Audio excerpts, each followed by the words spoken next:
All right. So thanks for the invitation, and I think it's a really pleasure to be here to speak on our approach toward the deconvolution in this tumor deconvolution dream challenge. Yeah, my name is Rongshan, and I'm a professor in the Department of Computer Science in Xiamen University in China, and I'm also the CEO of Aginome Scientific, which is a small startup working on novel biomarkers for cancer immunotherapies. Yeah. So yeah, I think this slide is I think kind of redundant. Yeah, because we are talking about the deconvolution workshop, but indeed it's very important to quantify the cancer or immune cell compositions within the tumor microenvironment or maybe in the peripheral blood in order for many applications such as diagnostic or immune-related disease or prediction response for immune checkpoint blockade therapies. Yeah. So traditional methods such as FACS, CyTOF, or single-cell RNA-seq may not be viable all the time for several reasons. For example, it would be the cost, or maybe the experimental condition not allowed to perform such kind of test. So, and there's a reason that there's increasingly interested to derive computational algorithms to quantify the cell compositions through bulk high throughput RNA-seq data due to the high availability of those data. For example, we have TCGA or GO. There's a lot of public database available for such a purpose. So that's why people are started looking into deconvolution algorithms that can be derived from bulk gene expression data to a fraction of different cell types of different biological samples. And we also in previous years, we also see an increasing number of published deconvolution methods. And I think by 2019, from our incomplete collection, we have, I think, around 50 methods. And I believe the number was also increased by now. Okay. So they bring us to a very interesting questions. So there are already so many algorithms. Are they best algorithms? And we did experiments on different data sets. So we collect, I think it's create around 8 or 9 data sets that we can find from public database. Then you run some of the popular algorithms, decomposition algorithms that perform or popular in different type of publications. And what we find out is that the best algorithms would be dataset specific. So in other words, if you change to different dataset, the best performance is changed. So some algorithm is better in this particular dataset, and some other algorithms perform better on other datasets. So in other words, so far we didn't see an algorithm that is consistently better or robust to different data sets. Yeah. So that's the current situation. So we start wondering, is there a solution for that? Yeah. So our approach actually is we use a different way to solve the problem. We use a deep neural network, and we perform some kind of data augmentation through in silico mixing of data. Yeah. So I'll explain in details what we're trying to do to solve this problem. So for all the sample, for example, let's assume that we have a set of samples from a same batch. Then we divide the sample into two sets. One is called calibration, and now one is called testing samples. Okay. And then for this calibration samples, we try to perform phase or CyTOF to obtain their ground truth cell fractions. And optionally, we can also perform single-cell RNA-seq to obtain a gene expression profile for the target cell type that we are interested. However, this step is optional because there's already a lot of public single-cell RNA-seq data that we can use. Okay. So once we have that, then we try to create in silico mixing or training samples with the ground truth fraction and then all the calibration samples. Yeah. So we create a large a training data, pool of training data, and we then use the training data to train the neural network for prediction. Yep. So the neural, that we use is just a traditional full connected MLP. Yeah, there's nothing special about it. And finally, then we perform the prediction on the trained network on the testing samples. Yeah. So the idea is if the experiment condition doesn't change over time, then we can have a good model that can be only trained once, but you can use many, many times. Yeah, only provided the condition of the experiment doesn't change much over time. Yeah. So that is the idea that we have. So why we use deep neural network? I think that's not because they are popular, but there's a couple of reasons.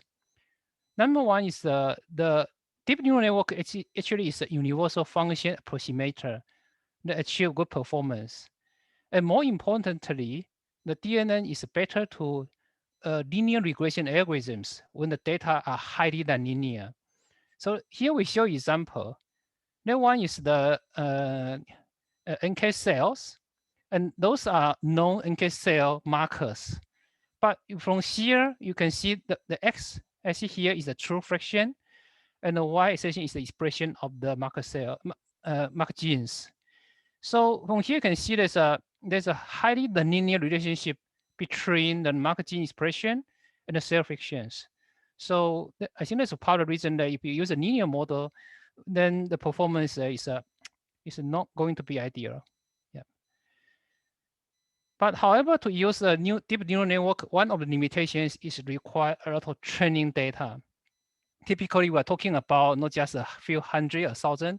We are talking about at least 10,000 or maybe, no, I think it's at least 100,000 training data. And unfortunately, most of the time we don't have. So in that case, we use a so-called in silico mixing measures.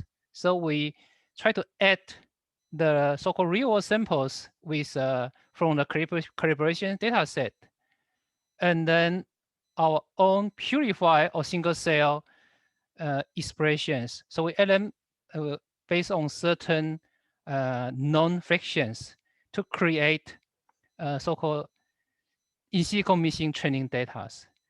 And then the pseudo cell can be obtained either from the single cell RNA-seq data set, and from there we can just sample from different type of single cell RNA-seq data to create the bulk RNA-seq data, or we can derive from purified cells based on the RNA-seq or microarray data. Yeah. So with that, then we're able to create a large number of training data to train our models. And this is some of the results on some public data set. And the first one here is our method, and those are traditional computational methods. So from here, you can see that the algorithms, by using the approach, we are able to outperform other algorithms by with this so-called in silico mixing data augmentation and deep neural network. We perform actually better than traditional approaches. Yeah. And interestingly, people are saying the neural network are like a black box. But however, we try to identify the important gene features that contribute to the prediction results based on an algorithm called shape values. It's from game theory. And actually, what we found out that actually the DNN reveals several interesting markers. So for example, those color in red are known markers for B cell, and then those color in red are known markers for CD8 and CD4 cells. And you also identify some genes that are not used by traditional decomposition methods. And not only that, we also realized that the deep neural network is quite smart. They actually identify some genes that are negatively correlated with the results. It turned out to be the marker gene of the immune cell that come from the same lineage, but it has a different type, subtypes. Yeah. So yeah, so I think that's a very interesting that deep neural network can only provide good prediction results, but based on the features, they are also quite smart to select the feature that seems biologically meaningful. Okay, so that's the result that we submit to the Dream Challenge in the tumor deconvolutions. In these competitions, we are provided with a bulk RNA-seq data, and then we are expect to predict two type of tasks. One is called core cell types, and then one is a fine-grained cell types. And the red dot is a result from our submissions. Yeah, so you can see from here that for both tasks, our approach achieved the best performance overall. And one of the limitation for Dream Challenge is actually we don't have this so-called calibration samples, so we don't have the ground truth. To overcome these limitations, actually we collect a huge number of training data. So we collect 5 data sets, single cell RNA-seq data, and we collect 4,000 samples RNA-seq data, and we also collect 700 samples microarray data. So we create a large pool of training data to get a good model. Yeah. So in summary, that the approach actually is a deep neural network-based approach. They're able to find out the linearity of biological expression pattern to achieve really good performance. And it also produces the absolute proportions. So not only correlations, it actually give you the real proliferation numbers. So it can be useful if you want to compare different cell type within one samples. Yeah. And through our work, we also realized that the deviation between the training set and testing set, it would be the bottleneck for many, many models. So for example, if the training set and data set is deviated, then the chance that you get a good prediction model is low. Yeah. So for this challenge, then to overcome these limitations, we create a comprehensive training data set and then we also use our in silico machine to create a large training pool. And we also use bootstrapping to create different models. And then we validate on external data set to find out what's the best model to submit to the final submission. Okay, I think that's all for my presentation. And thank you for your attention. And I also want to take this opportunity to thank all my postgraduate students and my colleague for their contribution to this work. Thank you. Thanks so much, Dr. Yu. I know you're not going to be available later for our discussions, and so I want to take the opportunity now to push the schedule a little bit so that we can ask questions. I was really interested to see that, I'm not sure how you pronounce it, SHAP or SHAP, the method that provides, biological knowledge from a neural network method.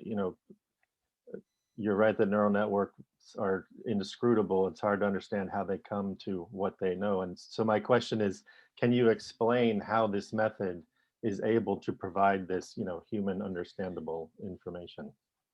Mm-hmm. So for this shape, actually, there's the concept from the game theory. So it's applied to a prediction model, and you will be able to identify a particular feature of their significance of particular features given the presence of all other features.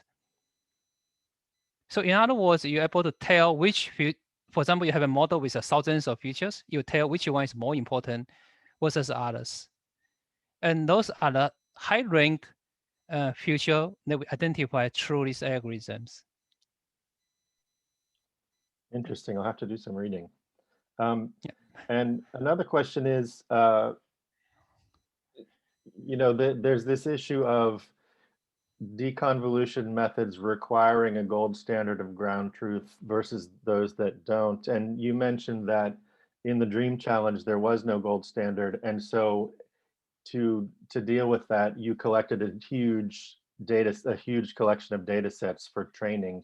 And my question is, how do you know that that's useful when those data sets may contain, huge amounts of noise and incorrect non-reference truth?